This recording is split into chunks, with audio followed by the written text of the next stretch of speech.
that brief introduction mentioned, my name is Paula Carozzo. I am an inclusive activist and a disabled content creator based in Miami. I specify in many things. I create content with a gist of storytelling on the topics of accessibility, adaptive fashion, inclusivity, and then of course I focus part of identity, culture, and the self.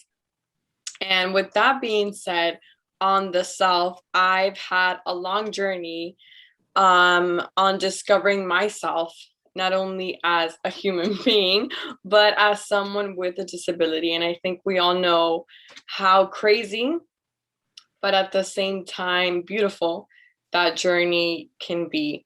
I decided to launch myself in this space of content creation because I felt there was a lack of representation, as we all know it.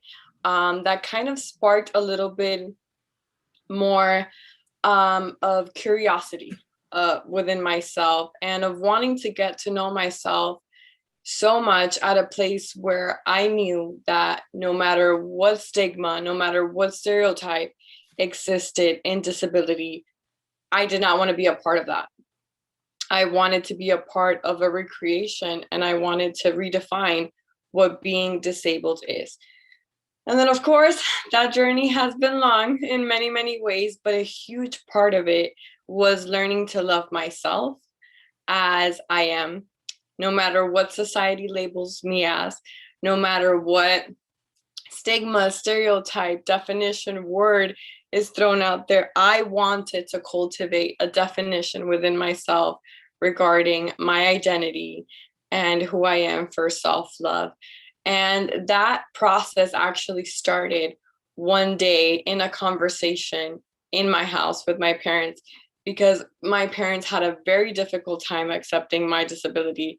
We come from a Latin background, and as many of us know, if we don't, the Latin culture stigmatizes disability a bit more than the American, because over there in Latin countries, disability is seen something as more of like a religious view of like a demonic sense. So they kind of take it a little bit more extreme than we do. And then of course, growing up with that, growing up with a kid with a disability was very tough on them.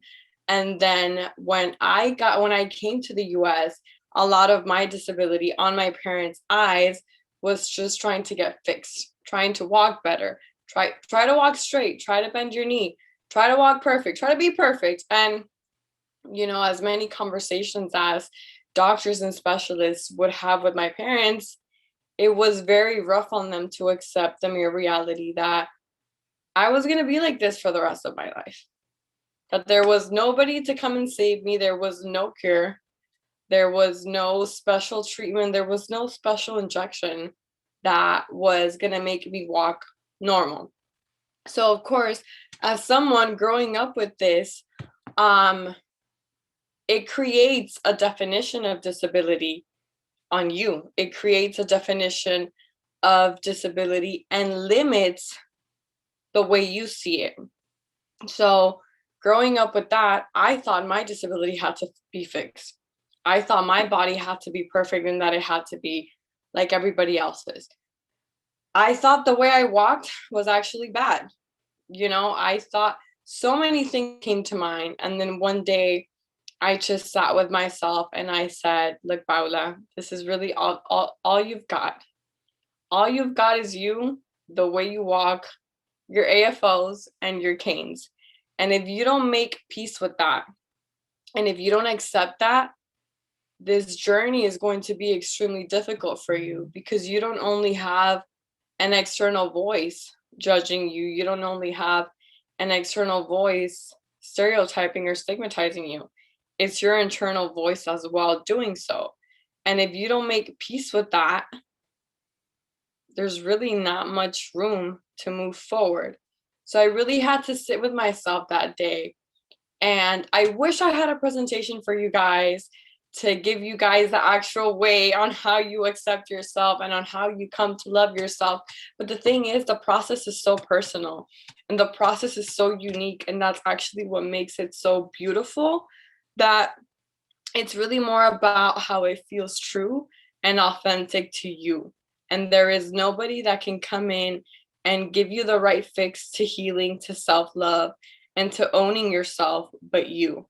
But something that worked for me, a big chunk of it, was moments of isolation, a bit, not like extreme isolation, but a little bit like, let me stay in, let me reflect what's really going on. Let me identify how different my external voice and my internal voice is.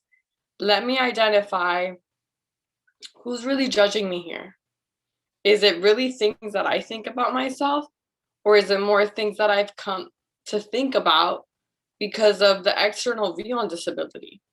So the first step that worked for me was really accepting where you are and who you are. And that comes even if you're rolling in crutches, that comes with whatever disability you might have, whether it's physical, mental, vision, you name it. There has to be a sense where you're like, this is just who I am, and this is who I came to be. Once you start things off at a level of acceptance, and once you start things off at a level of peace within yourself, you start opening up all of these other roads that you didn't know existed, because you're coming from a positive state of acceptance. If you try to accept yourself from a negative state, saying things to yourself or saying actions to yourself like, oh, but I don't look good, but I don't feel good, there's not that much of a positive push behind it to open the roadway for wherever you want to go. So as soon as you start off from that first step of, I accept myself physically, emotionally, I accept, the way I came to be and the way I came to live, everything just starts to fall in place. The second thing that really worked for me was, after starting that process of acceptance, was making a new lifestyle for myself, whatever that looked like.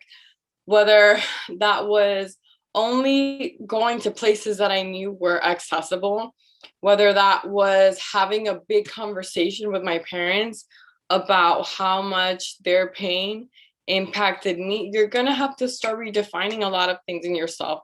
You're going to have to start creating limits and boundaries. Why? Because you are really creating a new you. And when you create a new you obviously need to respect yourself on a different level. And whether that looks by creating limits, and simple limits like going to bed earlier because you have to wake up at a certain hour to work out, or if we take it on the extreme level, like, I wouldn't say cutting people out because they were the ones that, limited you or made you think those things of you. But yes, that was a big part of me. You're going to have to start setting new boundaries and limits here, because there's a new you coming and people are going to sense you changing, but that's okay because you're growing. And with growth, everything changes. So once you start noticing that there's a new you in the picture, once you start noticing that things are evolving, things are changing, you're gonna have to set some boundaries, and that's totally fine. Something that really also worked for me was creating a space for myself where I could authentically be me. So that's definitely surrounding yourself with people who accept you for who you are. That's also a big thing on doing things that make you feel good, doing things that make you feel that you could really extend your state of peace, doing things that can really make you feel in a way where you are growing, where you have a safe space to cultivate yourself. And that includes hobbies, That includes finding a job that actually suits you to do amazing things, that's accessible, that's adaptable. And I know that's not everywhere, but that's a big part of the conversation. But it all starts when you accept who you are and who you came to be. And once you take that big step, everything else kind of falls into place. Again, there's no right or wrong formula for this. And I want you guys to know that when it comes to healing and when it comes to self love, we all have our kind of own biological clock for this. There's no right or wrong. And I can't tell you, like, yeah, your date for self healing is going to be the 30th of this month at 5 p.m. and you're going to be done, you're going to be good. No, it does not work that way. So definitely, it's more about staying true to your own timing, staying true to your own clock, and knowing that you do deserve to give yourself an opportunity to feel good, that you do deserve that. Once you put yourself on a level of, I deserve this, you make room for it. The thing is that in society, we're so used to making room for things on physical levels. Like, okay, so I did K through 12, now I can go to college. Okay, I graduated college, now I can get a job. But we only act that way because we're so used to seeing and recognizing things on a physical level. But once you really tune in and give yourself an opportunity to deserve things without a timeline, without a clock, you're opening a new sense of a reality that you probably never even knew existed. Another thing that I wanted to briefly talk about in this, loving your disabled self, because that is kind of the name of this session, comes to kind of the industries I focus in, which is the fashion and the beauty industry. I've done a lot of work and I've voiced out a lot of issues on actually including people with disabilities, actually including all types of bodies, because I do believe that that is like the breakthrough, that will be the breakthrough of many areas. And for me, showing up with a disabled body was one of the things that really affected me growing up, because my body was slightly different, not by much, but there's still insecurities that get to you. There's still insecurities that you feel at the end of the day. We're only human. It's only so natural and just human to feel these things. So a huge part of a huge part of it for me was loving my disabled body, whether that came with a misalignment of my hips, double jointed hips, your legs or your body, or having body parts that are slightly thinner than the other part because of the misalignment in your body and your posture with CP. And a big part that a big journey I had with my body was writing love letters to my body. I would literally sit in a mirror, or I would sit in the shower, and I'm obviously I wouldn't write the letters in the shower, but I would sit in those moments and I would really appreciate the things our body does for us. And at times these are things that we don't consider that they are doing their 100%, because it is a disabled body. And at times I feel that disabled bodies act against us rather than for us. At least for me, that's been that's been the case. But once you really take a second to make peace with all of those insecurities, I would write things like, each scar in my body represents growth. Each scar in my body from the surgeries I've had represents a moment and a time where I knew I had the chance to be better, where I knew I had the chance to make a physical improvement to feel better. I would write things like, the differences of mass in your legs indicate how balances work and how sometimes we need to lean on more on one side for strength. That was in my case because I lean on the right side of my body more than the left because that's just how my body with CP has worked over the years. And for me, this has been a huge topic of conversation because in this capitalistic Western society, everything is constantly going to try to make you feel bad about your appearance so that you can go out there and buy something to make you feel good. That's just how the psychological capitalism of things work in this country. But once you're able to make peace with such a huge topic like your appearance and having a disability and blocking out all of those distractions that we get on a daily basis, you really get to a level where it's like your limitations and your physical boundaries aren't even a thing anymore. They're just a part of you, but they're not something that bothers you so much about yourself. And that actually comes once again with a huge level of acceptance, and always reach it with gratitude. Whenever you have a discomfort of some sort, whenever you have a certain inquisitive thought about yourself, accept it with gratitude and say, hey, I've heard you before. You and I have had several conversations before. Thank you so much for making a stop. Once again, I'm going to take your questions. I'm going to take your concerns, and I'm really going to pride on them for a little bit before I have an answer to you. And take that second or that time, whatever time you need, to really create a safe space within yourself. That's pretty much all I have for you guys. Once again, I wish this had a formula. I wish this had like a beautiful presentation that I can give to you guys. But the thing is that with self-love, healing, and growth, it's such a personal topic that no one should ever feel rushed to follow a certain way. Just to sum it up, some key points that I can give you guys is definitely, once again, and I'm big on this, on the acceptance, because this is a daily thing you're going to have to do. It's going to be grabbing that moment when you're uncomfortable, when you're upset, when you get to a level where you're like, I just want to cry my eyes out because why me? And it's grabbing that moment and saying, hey, thanks so much for stopping by.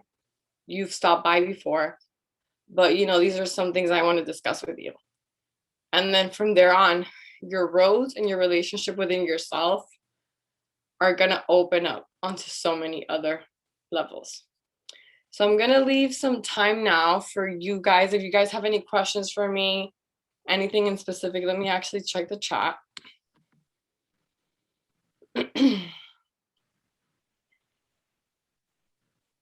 Oh, thank you so much, Heidi. Nicole, hey, thank you. I don't believe in timelines. When you're ready, you're ready. Yes, Mary, yes. I'm mentoring a woman and I'm doing all of this with her. I love it so much. I love it. I'm leaving this open for you guys right now, just in case you guys have any questions for me. And I'm checking the question and answer box for you as well, Paula. So Perfect. And okay, so here's one from Sherry Stab. I'm sorry if I butchered that last name. I'm horrible. I apologize. Who was the person or moment that gave you your level of self-acceptance? It was a conversation I had with my parents. It was actually a fight when we were like at home. I think we were wrapping up dinner or something, and my dad asked me something, or he said a statement like, you walk the way you walk because you want to, not because there's not room for improvement. And at that point, I was about, I think I was like 19, mind you, 19, 20. I'm 26 now. Don't tell anyone, but I'm 26. And that shook something in me where, in a way, I realized they still didn't understand my disability. Whether it was because they either come from a Latin background of disability, as I explained in the beginning, or whether it was because that was the only way they knew how to push people.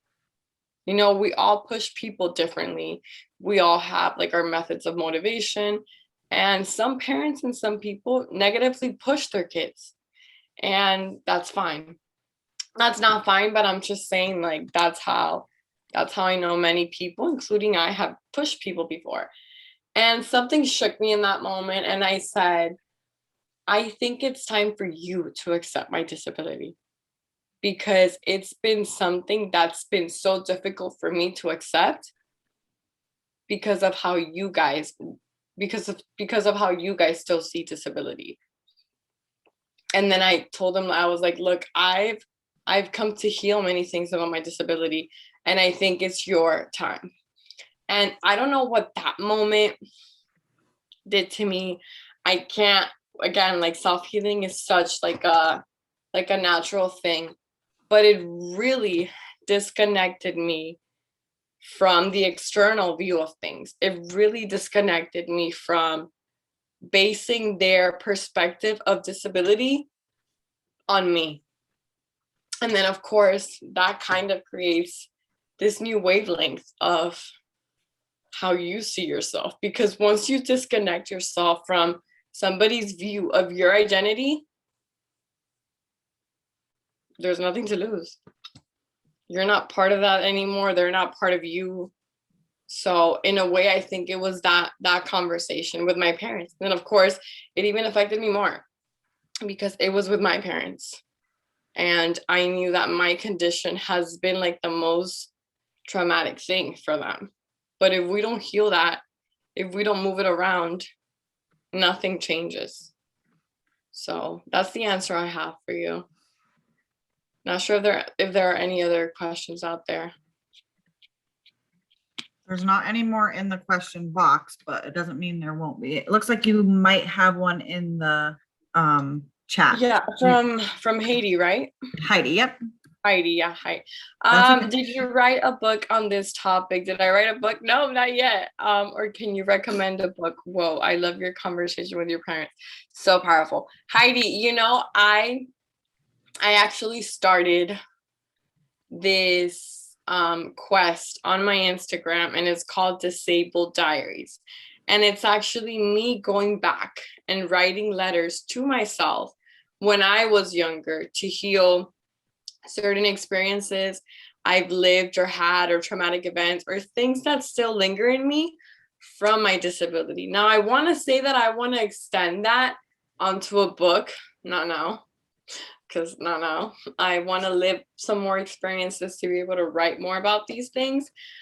But a book recommendation I have for you, I'm not sure if you read Spanish, but if you do, there's a book called Relationships by an astrologer called Mia Astral. And that's an incredible book. If she has it in English, Google it. It's Relationships, Mia Astral. It's an incredible book. Like the way how we don't realize this, but we attract the energy we're looking to heal in people. We attract the energy we're looking to sometimes even have an adventure with. And once you attract that and you're able to see it and mirror it, you're able to see all the little things you're able to work on yourself. And that's been part of my history with my parents. We've been like always like mirroring certain aspects of things that we need to like heal and grow in and stuff. But that's the book I have for you, Heidi. I don't have a book yet, but when I do, I'll be sure to let you know. So you have another, whoop, go ahead. No, I'm seeing Nicole's question. Is that what you were gonna say? No, I have one in the questions as well. So if you want to answer Nicole's first, we can do that, and then I'll give you Marie's after. Okay. Let me answer Nicole. Hi. Nicole's actually a great friend of mine. She was the one that got me into this conference. So thank you so much, Nicole. Her question is, how did you break through in modeling when people with disabilities aren't often seen in that industry? The answer is simple. Show up. Show up. Apply to the casting, submit the files, submit the tape, submit whatever they're requesting to see in that casting and just show up. We don't realize it, but a lot of our job at this stage of inclusion and of awareness is showing up, because once you start showing up, you start letting people know, oh, but people with disabilities go out. Oh, but they model too. Oh crap, they're also influencers. Like, what's going on here? In Miami, there was a big event around July. It's called Swim Week. And you know, Miami being the city that it is, Miami's always filled with events all year long. And me being the content creator, I get invited to these events. And when I show up, people are like, but why do you have a cane? But wait, are you okay? What's wrong with you? And I'm like, girl, yeah, I have a disability, but I came here to party with you guys. I came here to live it up. A lot of it is showing up. But of course, with showing up, there are a lot of fears that get involved, okay? There's a lot of insecurities, but I guarantee you, if you're able to put that aside, just for the 3 hours that you're going to be at that event, at that casting, or at that shoot, those 3 hours of work that you put in will create a shift of mindset, will create a shift of perspectives in so many people. So just show up. Okay, so Marie, and I'm not even trying this last name. So what are some of the things you have done within you to help your journey? Like with me, I build a mental toolbox with things that I can go to help me inside. Okay. With me, a lot has been meditation. And this is only because I'm an extremely spiritual person. I've been into spiritual practices since I was like 13. I've been doing yoga since I've been 14. So I would definitely say, you know, I do yoga every day. I meditate every day. I write, I journal, but those are the practices that work for me. I would say give yourself a practice that makes you feel like you have a safe space. If that mental toolbox gives you like 20 minutes, 10 minutes in your week or in your day, once again, there's no timeline on this. People that tell you meditate every day, do yoga every day, that doesn't have to be your timeline. Your timeline and your methods of coping are whatever works best for you. So I would say you can try to meditate, you can try yoga, you can try journaling. I can try the mental toolbox, but it's whatever makes you feel like you have a safe space of time to express yourself. If you feel like you don't have that, that's primarily what you need. So I would say, within discovering hobbies and new adventures that you like, see what really makes you feel like you had a time and a space to express and to turn those emotions around. And once you start doing that, you start going into other hobbies or you build off that mental toolbox. It's really whatever makes you feel right. I've heard that. I used to color back in the day. I used to color a lot. Right now I'm getting into writing this book, which that to me is like a huge expression space, but it's really whatever works best for you.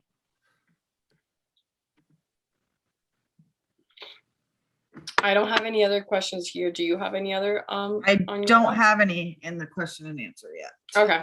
If anybody has any more questions for Paula, feel free to put them in the questions and we'll be happy to answer them for you.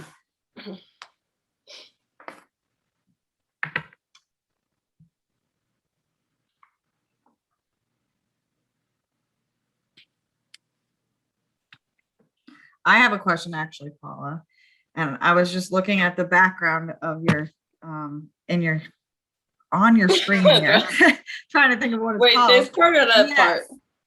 The back part with the yellow stickies, and I was wondering with the Post-it. Yes, the Post-its. What are those? Well, those are all of the ideas I have for this year. I used to be a publicist. I used to be in marketing and PR. And in our offices, we had like this glass like wall, this glass space, this glass door where you could just write all of your ideas. And that kind of stuck with me after leaving the publicist world. That stayed with me because I realized that whenever I would write my goals down and whenever I would write my visions and where I wanted to go, it would happen. And it's actually all covered up to like that way. I'm not going to show it to you because my room's a mess. I'm sorry, it's Oh, Saturday. it's totally But fine. it's all covered like in my Instagram girls, TikTok girls, and then the 2021 goals. And yeah, that's Awesome. what's there. Marie asks, what is your website? I don't have a website, but I'm gonna send my Instagram here where you guys can follow me, check out my work, see what I'm up to. There are a lot of exciting new stuff coming in. And then of course, if you guys do follow me, please send me a little message. Hey, saw you at the panelist, so that I can follow you guys back.